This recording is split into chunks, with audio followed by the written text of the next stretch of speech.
Good evening. Welcome to tonight's BZA hearing for February the 11th. Call the roll, please. Rob Tidrow, Here. Nathan Sheets, Here. Sherry Oler Hemingway, Here. Josh Imhoff, Here. Jeff Cook. Here. If everybody would stand and state the pledge with me. Pledge allegiance to the flag of the United States of America and to the republic for which stands one nation under God, indivisible, with liberty and justice for all.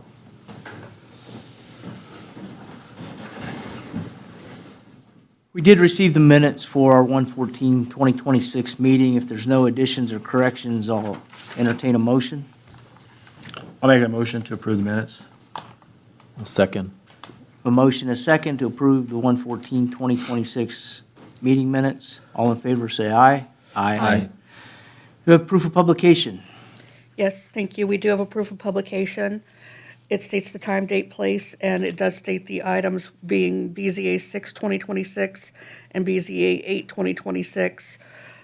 Those two items are correctly on the agenda for public hearing. And I can just simply ask for a motion to accept approve of publication unless you want me to elaborate further on the record. I think we need to elaborate for BZA 26 now, and Yes, 6/2026 and 8/2026 will be heard tonight with public hearings. BZA 7/2026, it will be presented, but then it will not be held on public hearing and it will not have a vote. It will be re-presented again at the March meeting, along with a counterpart application. So as far as this particular proof of publication containing the proper public hearings for BZA 6 and BZA 8, I would ask the board to make a motion to accept the proof of publication. I hear a motion. I'll make the motion to approve the proof of publication. Second. A motion, a second, to approve the proof of publication for BZA 6/2026 and BZA 8/2026. And we will hear BZA 2026, the presentation, but not the public hearing. All in favor, say aye. Aye. Aye.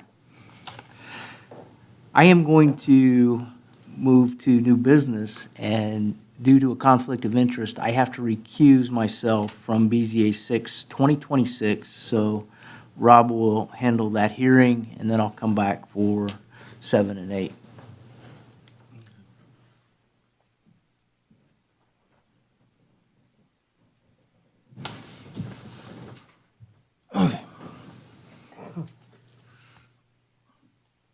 All right, thank you, Mr. Cook.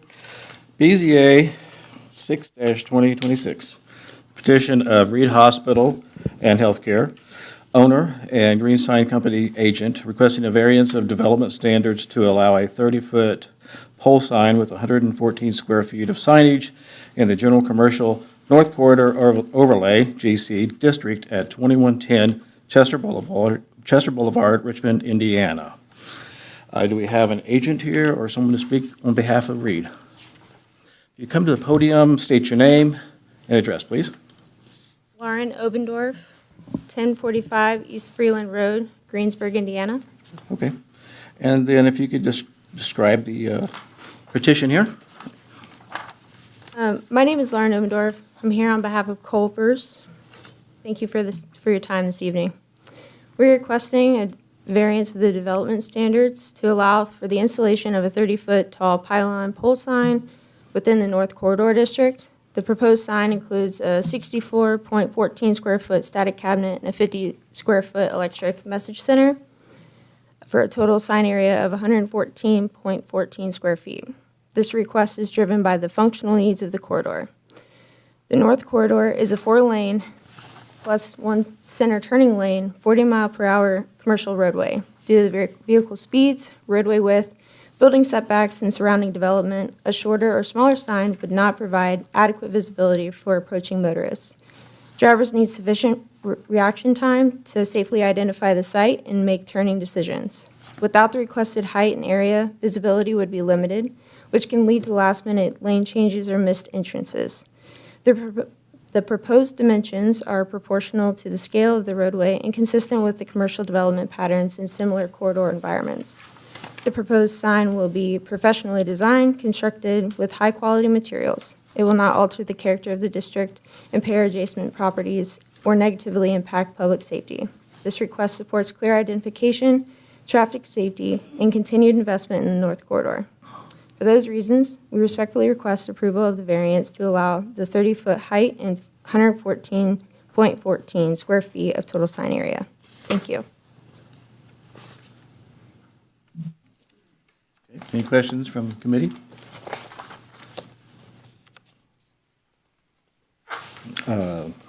Hearing none, so we'll open public hearing now. If anyone is here to speak on behalf of, in favor of this proposal, please step forward.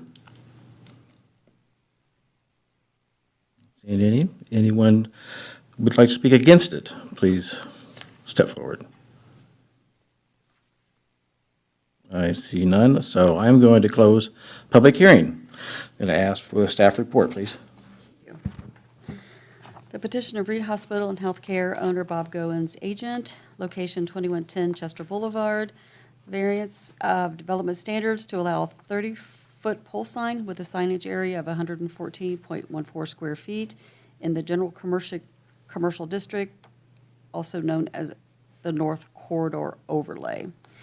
Zoning to the north, general commercial, to the east and west, general commercial, to the south, institutional. Land use to the north is commercial CVS, to the south is Friends Fellowship Community, to the east, Taco Bell, First National Bank, and to the west is Richmond, Indiana PropCo, a nursing home. Pole signs are disallowed in the North Corridor Overlay District, and pole signs shall not exceed 20 feet above the ground and shall not have a sign area greater than 100 square feet. The proposed variance would allow a freestanding pole that is 30 feet tall and an overall signage area of 114.14 square feet in the North Corridor Overlay District, which does not permit pole signs. On January 30th, 2026, 18 adjacent property owners were notified about the variance of public hearing by mail. On January 28th, 2026, the public hearing was advertised in the Western Wayne News. We received one response in opposed. Greetings. I oppose the variance for Culver's to erect a 30-foot tall sign and the square footage of 114 feet. I also oppose the use of a digital sign. I believe it's important to be cohesive with the other properties, as it can be an eyesore if it's not. All businesses around there follow the standard of under 20 feet tall, 25 feet tall, under 100 square feet sign, and no digital signage. The following businesses comply with this: Taco Bell, McDonald's, Wendy's, Hardee's, Chipotle, Subway, Carver's, Meijer, even Reed Hospital. Furthermore, this intersection and 27 Engle Drive is a busy road, and I believe a large digital sign would be a dangerous distraction for drivers. This is from James Meyer, 2105 Chester Boulevard. Staff recommends approving the petition to approve the 30-foot pole with the 114.14 square foot of signage. Upon these findings of facts, the approval of the variance will not be injurious to the public health, safety, morals, and general welfare of the community because the proposed sign is designed to improve visibility and safe wayfinding for motorists. It will be professionally installed, featuring a steel reinforced center pole, will not obstruct sight lines or negatively impact surrounding properties. The signage is consistent with existing signs in the area and supports orderly development. CVS is 24 feet tall with 92.40 square feet of signage. Brady Ware is 24 feet tall with 92.40 square feet of signage, and Taco Bell is 35 feet tall and 96 square feet of signage. The use and the value of the area adjacent to the property included in the variance will not be affected in a substantially adverse manner because the proposed sign is consistent with existing commercial signage in the area and is appropriately scaled to the site. It will not create visual clutter, obstruct views, or generate negative impacts on neighboring properties.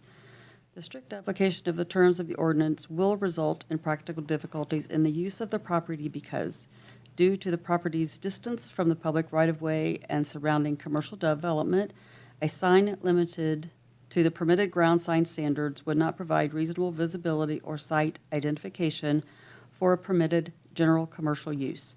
As a result, the property cannot be reasonably identified from the roadway without relief from the applicable height and sign type standards.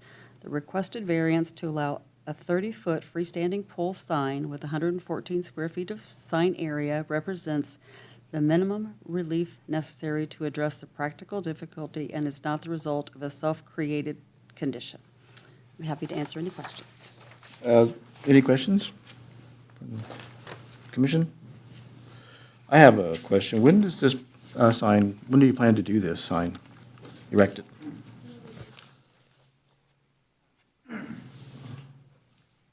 Bob Goins, 4450 West 900 South, Pendleton, Indiana. That would be done, we would hope to start building that Culver's Restaurant then within the next 30 days. And Okay. it takes about 4 months to build, and it would probably be installed around the third month of construction. So we're about 4 months out. Okay. Approximately. All right, thank you. Any other questions? Okay, at this point, I'll entertain a motion for BZA 6-2026. I'll make a motion to approve BZA 6-2026 based on the finding of facts in the staff report. I second that motion. Okay, we got a motion and a second. Can we get a polling of the votes, please? Rob Tidrow, Yes. Nathan Sheets. Yes. Sherry Oler Hemingway, Yes. Josh Imhoff. Yes. Okay, so we got 4 votes, none. Motion passes. Thank you.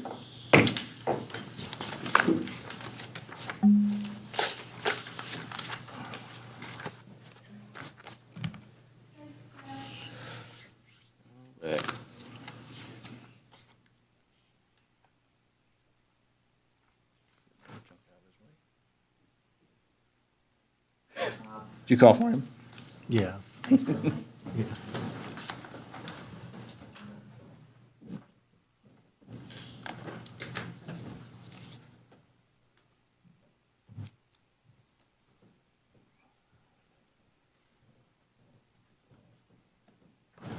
Thanks, Rob. With that, we can move to BZA 7-26, 2026, and hear the petition from the petitioner. Let's see. Sarah Aldruby, 6045 Schooler Drive, Whitestown, Indiana. I am with Flaherty & Collins, design manager, and sorry about the confusion about this whole setup, and thank you for giving me a chance to at least present 2 of them. So we are requesting for our signage to be off of the center of our main entrance by an extra, you have a maximum of 10 feet. We're asking for extra 3 feet to make it 13 total. And the reason for that is because our structural tubing is coming through that area and it's centered in a stairwell, moving the signage away from the main entrance, which has actual units above it. And that way we have it placed where it doesn't project a lot of light, where the units adjacent to the signage would be. It's not obviously going to be bright because of residents there. The structure is the main driver for most of our variances. And the other variance we're asking for is to have the total area of 48.75 square feet because of the design of the sign itself. Instead of it being wide, it's elongated. Everything is vertical instead of horizontal. Same reason we don't want to project into the path, the right-of-way. Also structurally, it's more sound to attach it to that one steel tube. And we recently found out the issue about the height recently from the canopy, saying that they need to reattach to the building, and that's why we found out as they're fabricating and producing those drawings that we need to attach that one portion back to the building, which extends, the cable extend about 3 feet above.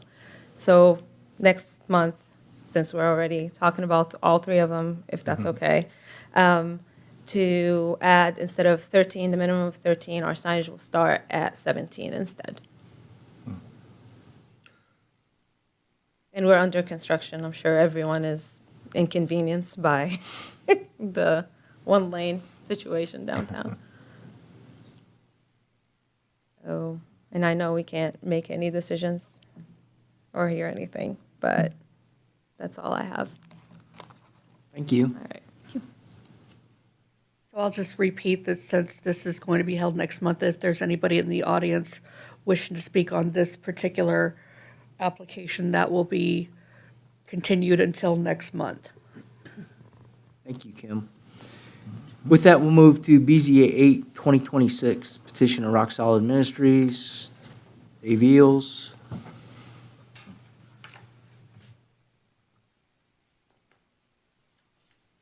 David Eels, 2511 West Main Street, Richmond, Indiana. Requesting a variance of use to allow a homeless shelter on the second floor at Rock Solid Ministries at 1024 East Main Street.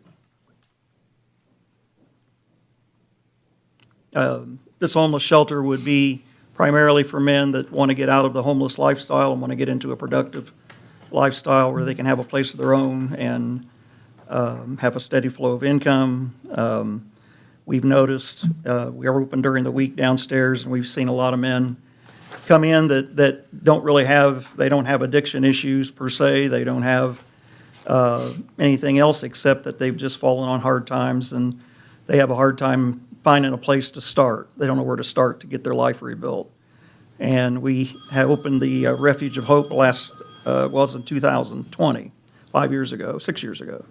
And it's been very successful. Over 350 women have went through that shelter, and I think over 110 of them now have, they're not all in our area, but 110 of them now have their own places to live. They have employment. They use a program we developed called Next Step, and it can be for men or women. So we're going to, since it's a proven program, she graciously worked all the bugs out of it for me.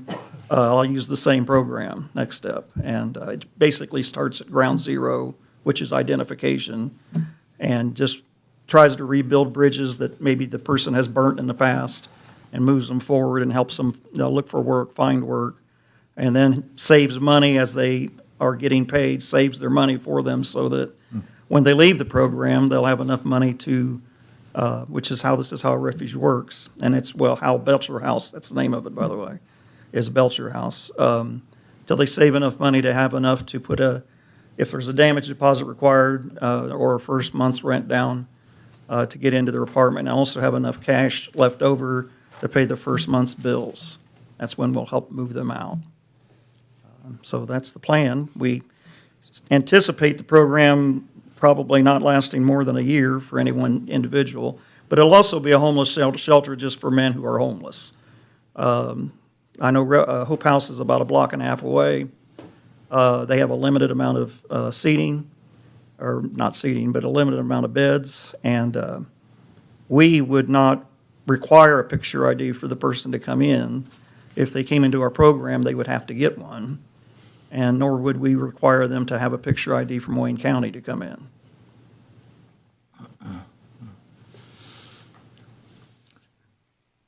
Questions to the petitioner, I have a question, please.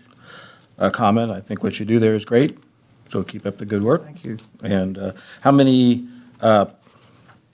homeless would be able to stay there at night? I've got some copies of the floor plan if you're interested in having them, but if you count, we're going to utilize bunk beds, and from what I've drawn up, 2, 3, 4, 5, 6, 7, we can hold 14 men. Yeah. Right now, we have anywhere from 10 to 20 folks come in every day during the week at the church, and about two-thirds of them are men. And probably half of that group could easily be identified as people that could benefit from this program. So I don't know if it would ever be full. In bad weather like we've had lately, it would be. And it certainly could operate as an overflow in bad weather for the warming center and also for Hope House. So, because we're all kind of right there together. Yeah. Okay. Thank you. Any other questions, the petitioner? Just one.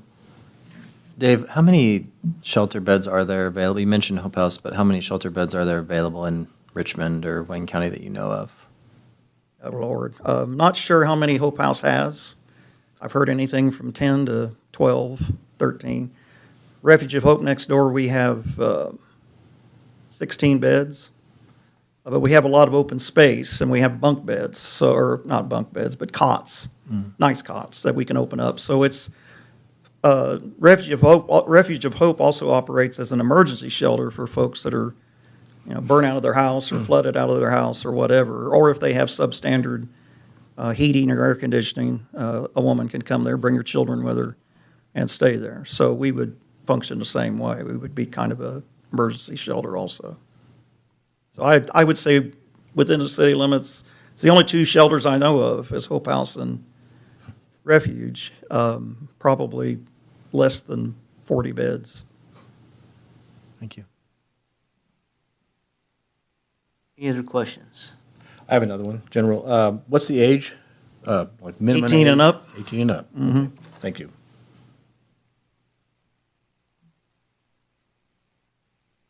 That's all I have. Thanks, Dave.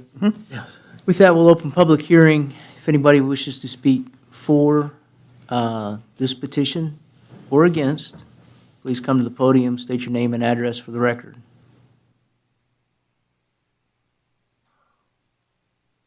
Thanks for giving me the opportunity to speak this evening in front of you. My name is Mike. Last name is Shaney, S-C-H-A-N-E-Y. I own property at Main and 11th. We are a retail operation, a pawn shop across the street. We have Roxy's, which I think is infamously well-known here in Richmond, and it is a retail operation.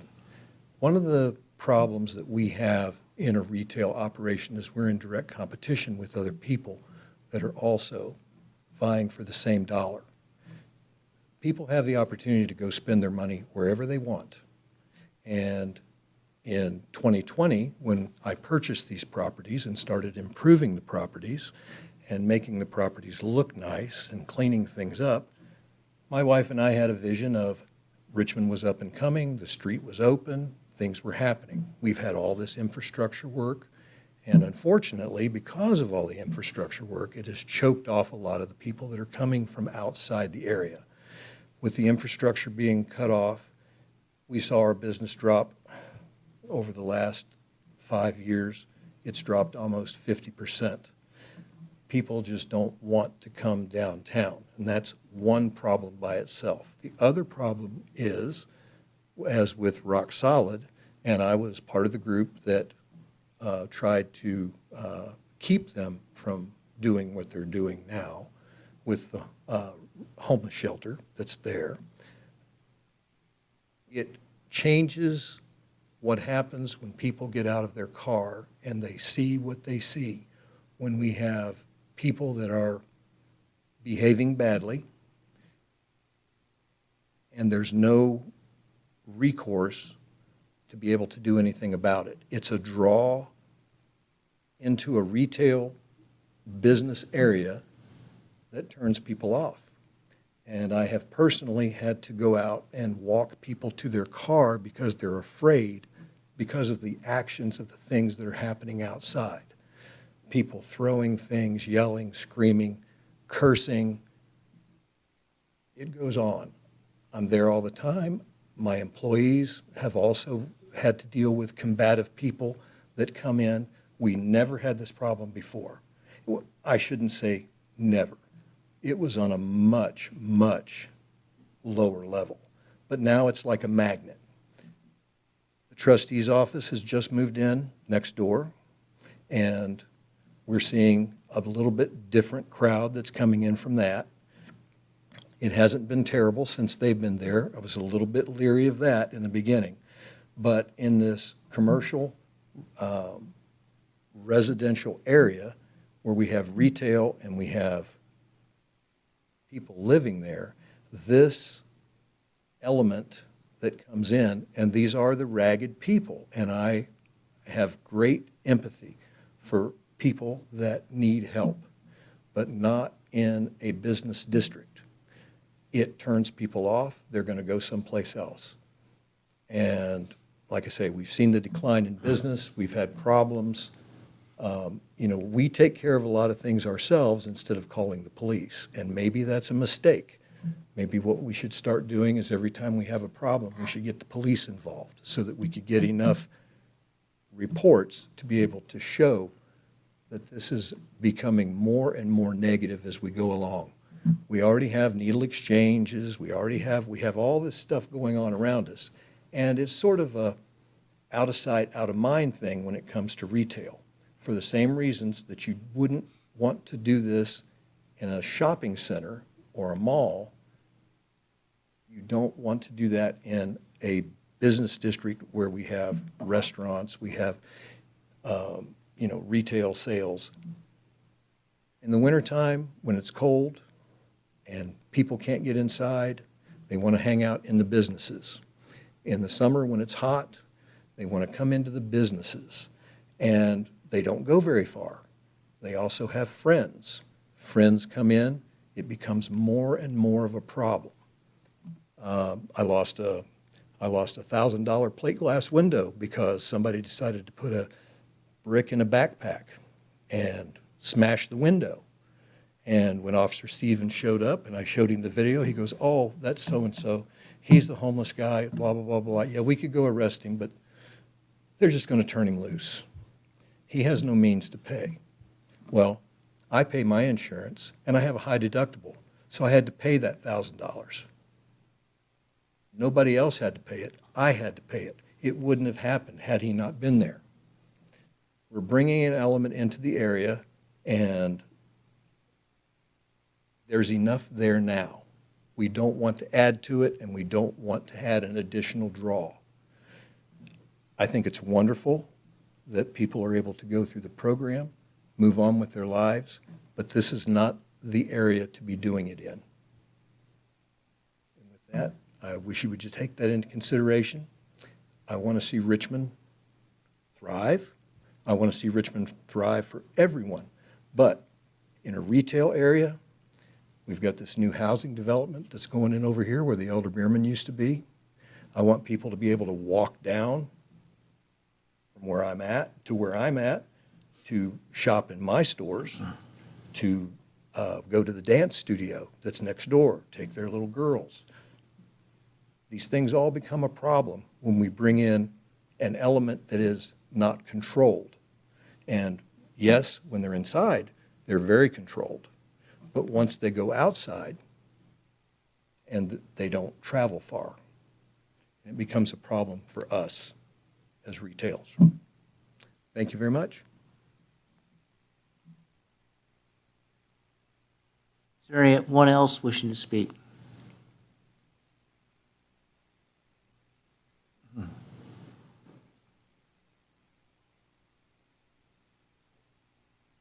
Angel Nunez, 1032 South 23rd Street. I work across the street from Refuge of Hope / Rock Solid Ministries, and I've worked there for nearly 10 years now. And it is hard to exaggerate the severity with which we've seen these people rise and the severity of escalation in their behavior. Like he said, we're seeing a massive increase in attempted thievery, in property damage, litter, and vandalism. I myself have had to watch our employees pull used needles out of planters nearby. Well, obviously we have our food trash, we have clothes left in front of businesses, we have God knows what left in front of businesses in bags, in backpacks, and boxes. We have empty buildings near these districts which are already full of homeless anyways. It's hard to exaggerate the turnstile of businesses that we've had in the area. We're just now starting to get a few restaurants and a few other businesses in that area. Putting a homeless shelter right in the middle of our commercial district where businesses are trying to conduct business is not going to improve things. It's going to escalate this kind of behavior more. We've had to get physical with people. We've had to get police involved, like you said, with everything going on. So I hope you take that into consideration as well. It will escalate to an unfortunate level of aggression with these people moving in.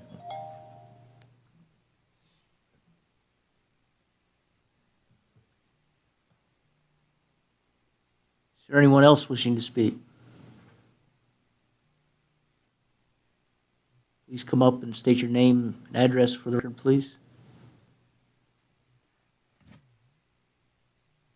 Good evening. My name is Dane Boschakovic. Live at 401 North 10th Street. I'm a proud American. I've served my country and the state of Indiana in the United States Army. And I am a proud patron of these businesses. And I've seen East Main Street, and I recognize the decline that these gentlemen have stated, that they're not making this up. It really is noticeable. I mean, you go down, drive down the street, you see it. I mean, I see, 8 a.m., 9 a.m.? There's 10, maybe 20 homeless people, standing in front of Rock Solid Ministry, waiting for a hot meal or, clothing or something like that. And I live down the street, North 10th Street, right, literally right down the street from East Main Street. And they're walking in and out, they're breaking into cars. You see the drug use. I'm not in the police department, but I considered joining the RPD, Richmond Police Department. And I remember during my interviews, they told me that they're increasing policemen because of the drug and the violence that's going on in this city. That's a fact. You might not believe that, but, there is a problem in Richmond. And it's really sad because, I talk to people that have been living here for, decades, in the 50s and the 60s and the 70s and even into the 80s. Richmond was a beautiful little town, was it not? I'm sure if you've been here for long enough, you can agree with that. It was safe, it was quiet, it was peaceful, and now there's drugs everywhere. And there's a drug problem. I work with my local church here with teenagers, and there's a problem with teenagers and doing drugs, getting caught with drugs in high school, right here at Richmond High or East, right?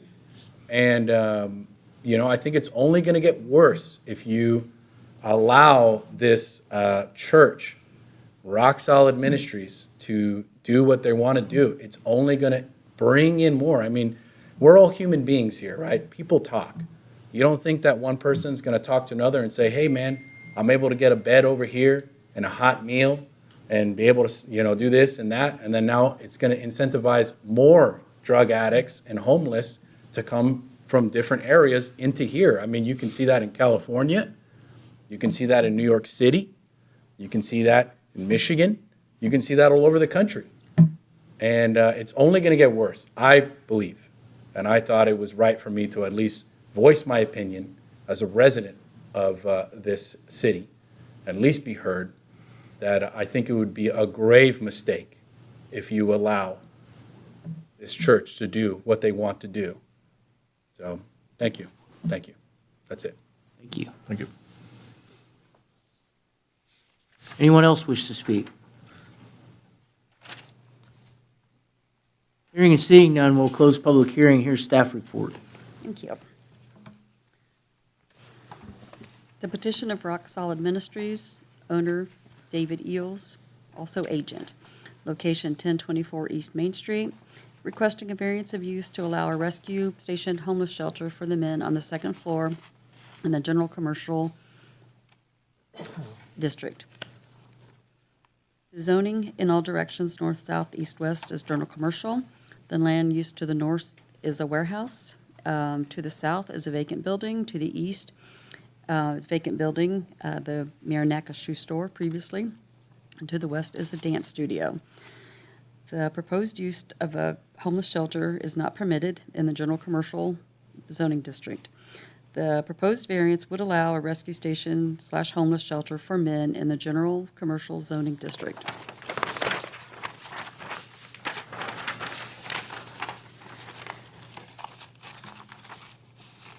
The subject property located on East Main Street between North 10th and North 11th Streets was originally platted 1828 as CW Star's second edition. Since 1901, this site has hosted various businesses, including bicycle and an automobile repair shop, a dry cleaner, Richmond Electric, before being purchased by Rock Solid Ministries. Rock Solid Ministries was established in 1999 to provide a place of worship and growth for formerly incarcerated individuals at 1351 Ratliff Street. In 2002, the ministry expanded its operation to 1024 East Main Street, while the Hope House of Richmond specifically serves men from Wayne County struggling with addiction. Rock Solid's shelter focuses on helping men overcome homelessness and become more productive citizens. Regarding the property's usage, Richmond's fire prevention officer has confirmed that the second floor of 1024 East Main has historically been used for residential purposes. And additionally, a variance was previously granted for the adjacent property at 1032 East Main Street as a women's shelter. It was BZA 5-2018. On January 28th, 2026, the public hearing was advertised in Western Wayne News. On January 30th, 2026, 24 adjacent property owners were notified about the variance and the public hearing by mail. We received one response in favor, Susan Isaacs, 15 South 11th Street, Richmond. 2 opposed, Michael Shaney, Ray Talks LLC, 5 South 11th Street and 12 South 11th Street. A rescue station located within a retail or business district is in direct conflict with the purpose and sustainability of that area. For the same common sense reasons that emergency shelters and rescue stations are not placed inside shopping malls or commercial centers, this proposal is inappropriate for our downtown business district. While presented under the guise of caring for the helpless, placing a rescue station in this already struggling retail area would be detrimental to existing businesses. It would significantly increase the burden on the area that is already fighting to survive and would further damage its public image. Downtown retailers are already experiencing several severe challenges, including panhandling, aggressive begging, loitering, theft, disruptive behavior, and at times violent or combative incidents. These issues have directly affected employees, customers, and business owners. Introducing a rescue station would concentrate and amplify these problems, driving more customers away and reinforcing the perception that this is an undesirable place to shop or visit. I have personally had to intervene to protect my employees and customers. Employees who experience these incidents become traumatized and often quit. Paying customers share their negative experiences with others and do not return. These outcomes have real financial consequences for tax-paying businesses and residents, yet there are no corresponding consequences for the rescue station owners or operators. Most rescue stations operate as nonprofit organizations with 501c3 status, meaning they do not contribute to city services through taxes in the same way that for-profit businesses and residents do.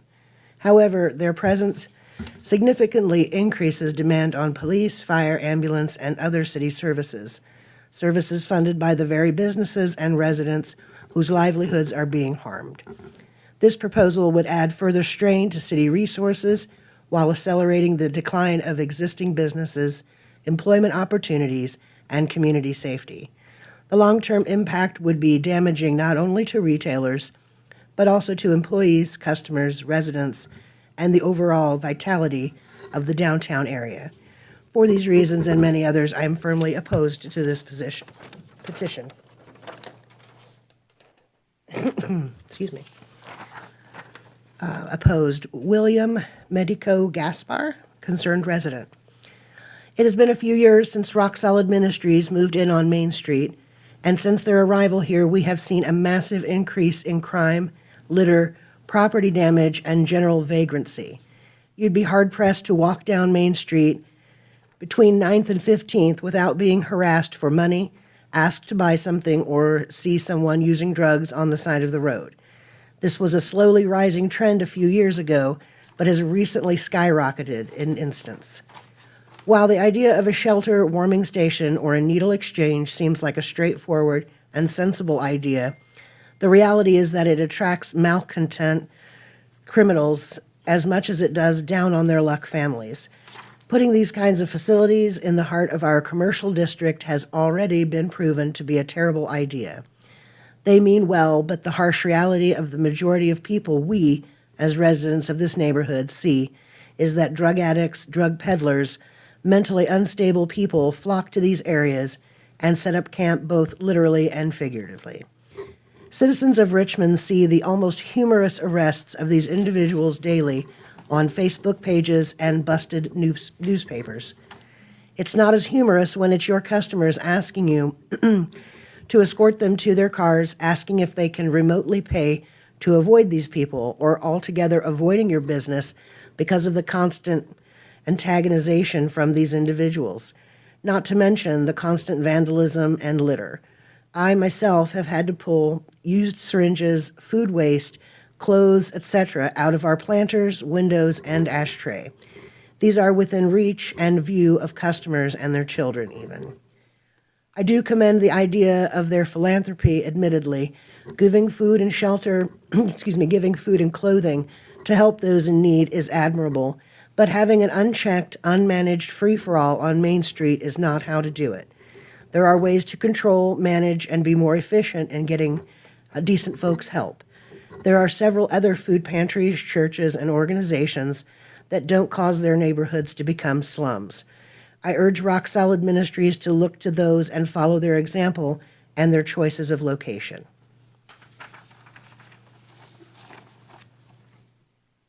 The planning staff consulted with all city departments and utilities, determined any objections based on public health and safety, and no objections were raised.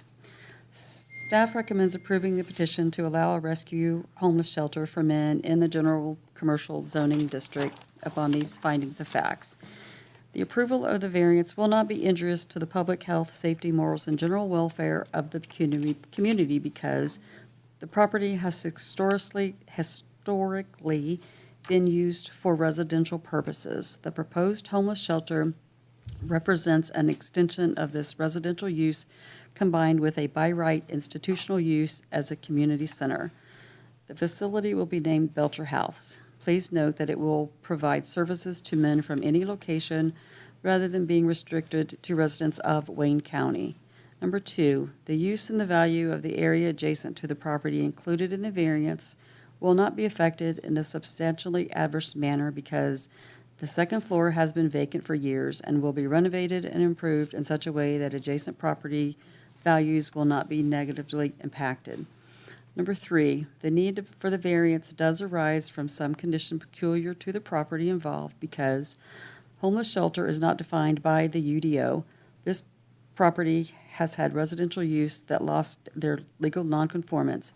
A homeless shelter functions as both a residential and an institutional use.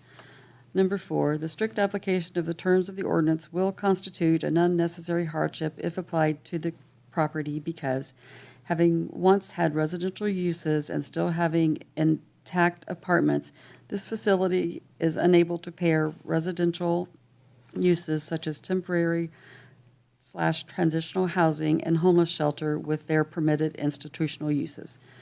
Number 5, the approval does not interfere substantially with Richmond Rising community action because the future's land use map identifies a subject property as urban mixed use moving forward. Among numerous land use attributes for the urban mixed use, this residential use is consistent with Richmond's comprehensive plan. Be happy to answer any questions. Any questions to the staff? I have a question. Please. Mr. Eels, when do you plan to open this up? If it's approved tonight, when would you have it open for business? Dave, if you would, come back to the mic, please. I said that it's going to take some time because we have to raise funding and we have to get a state design release. And, I mean, we've been through all this with the women's shelter, so I know what all it takes. Right. It took us over a year to get that one up and running. I don't suspect this will be any different, and from the outside of the building, you won't even know it's in there. So nothing on the outside of the building is going to change. The door that leads upstairs is already there. Okay. Thank you.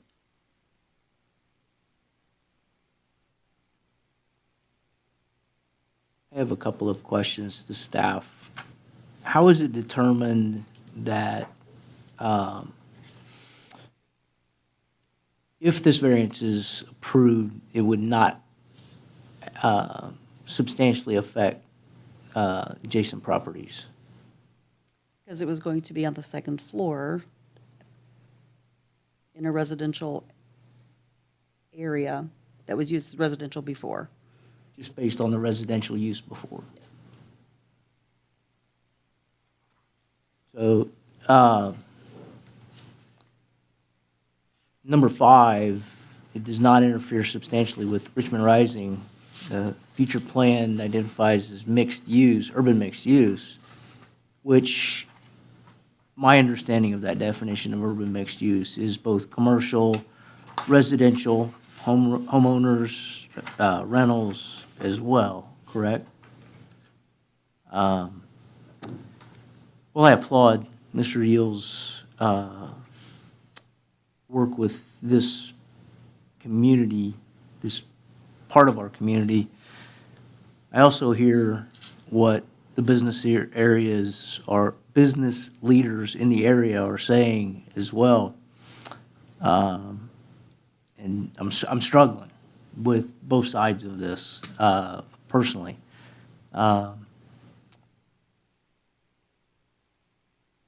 One side says these people need someplace to go. What is the proper place in downtown Richmond that we're trying to revitalize? Every single section of that area, whether it's the old Reedmore, whether it's the former Elder Beerman, whether it's, businesses that are existing, trying to survive in a tough market, competing with everywhere else that has easier parking, has surely a struggle in today's world, but yet the other side of me says, a couple wrong turns 40 years ago, and I might be in need of those services today myself. So I see both sides. I really can. So I am struggling to understand how this benefits the community. That's all I've got.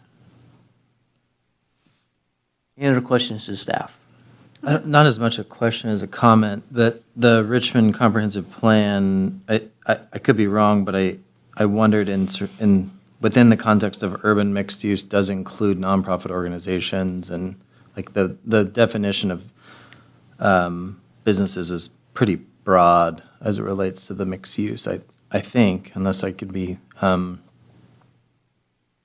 disputed on that. And the other part of it is just calling into question the reality of, the conflict that gets created to do something in a sort of commercial district from a public service standpoint, such as a nonprofit, does bear with it the inability to do that in a residential district, as I understand it.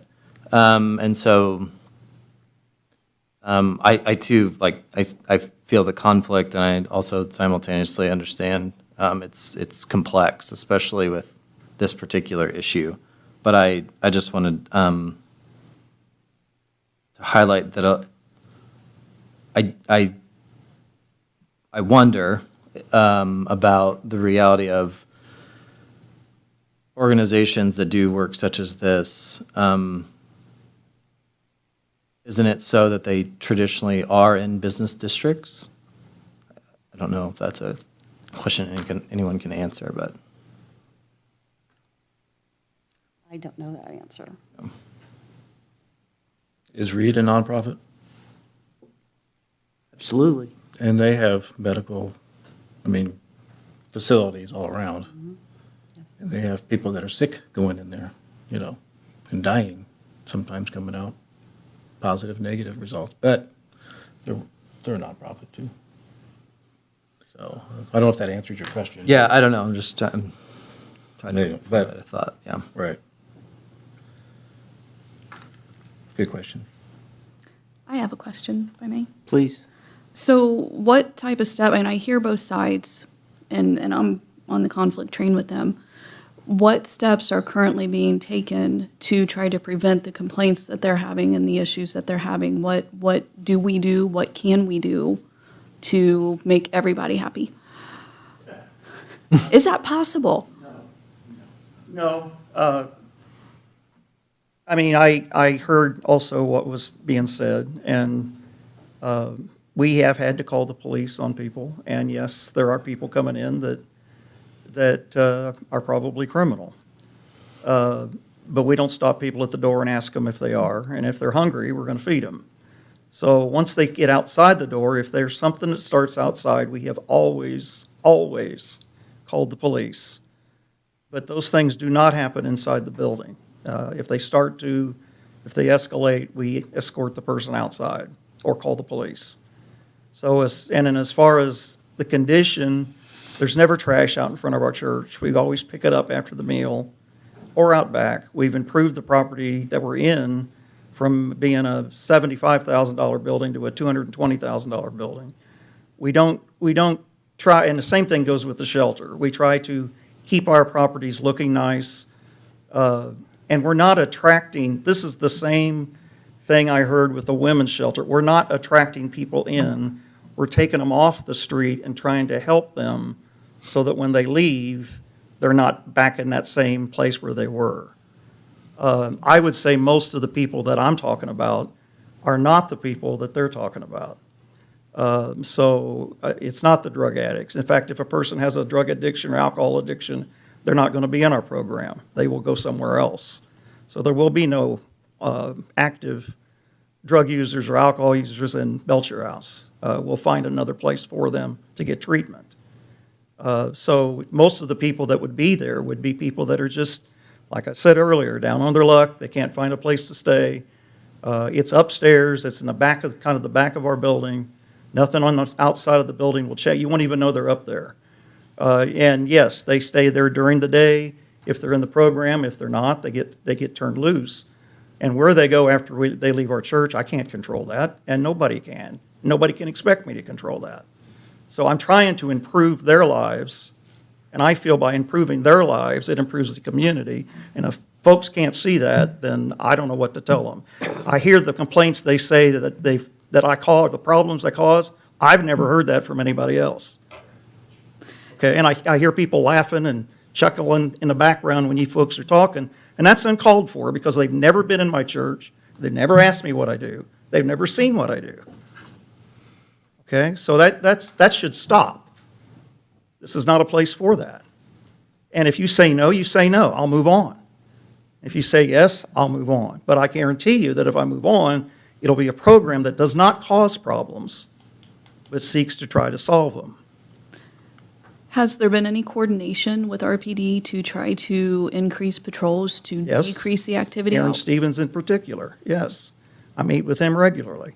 Okay. And like I said, he knows us very well, not just because they had to call him a lot, but because they do come in and help out. And I'm a police chaplain, so I'm on the police department as a chaplain.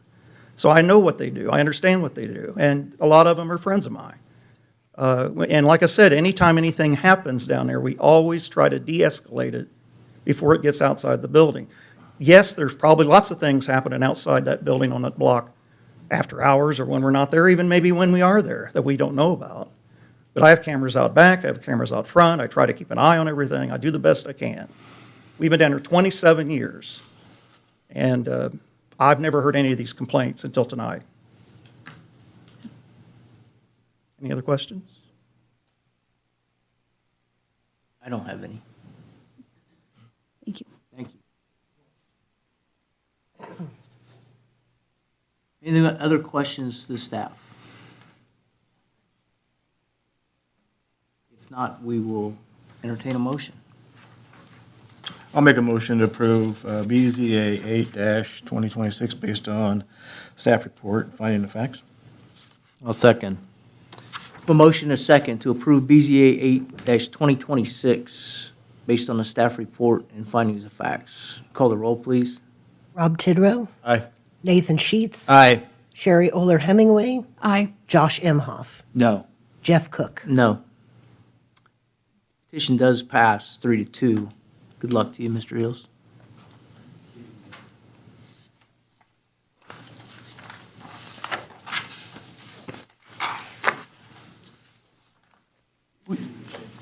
Sir. Sir? Sir, please. This is still an open forum, and that's uncalled for. A continued outburst, I will call the police and have you taken to jail. So, please do.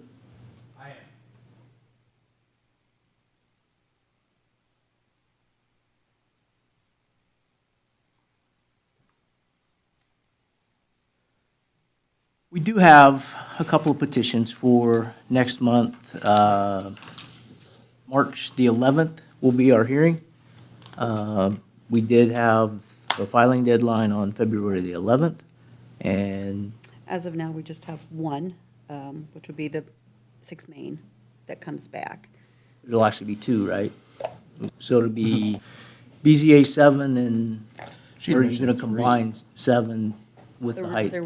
There were 3 variances they were asking for. Okay, Height from the ground, the actual sign area, and the height of the, or the replacement of the sign. I apologize, I didn't read that because it said table, so And- there are 3 variances in BZA 7. Yes, Okay. there will be when I amend it. Gordon has one that we were going to hear in January, and he's tabled it. I did not hear from him today if he was bringing that one back. Okay. But he could. All right. With that, I'll entertain a motion to adjourn. I'll make a motion to adjourn. All in favor, say aye. Aye. Aye. We are adjourned.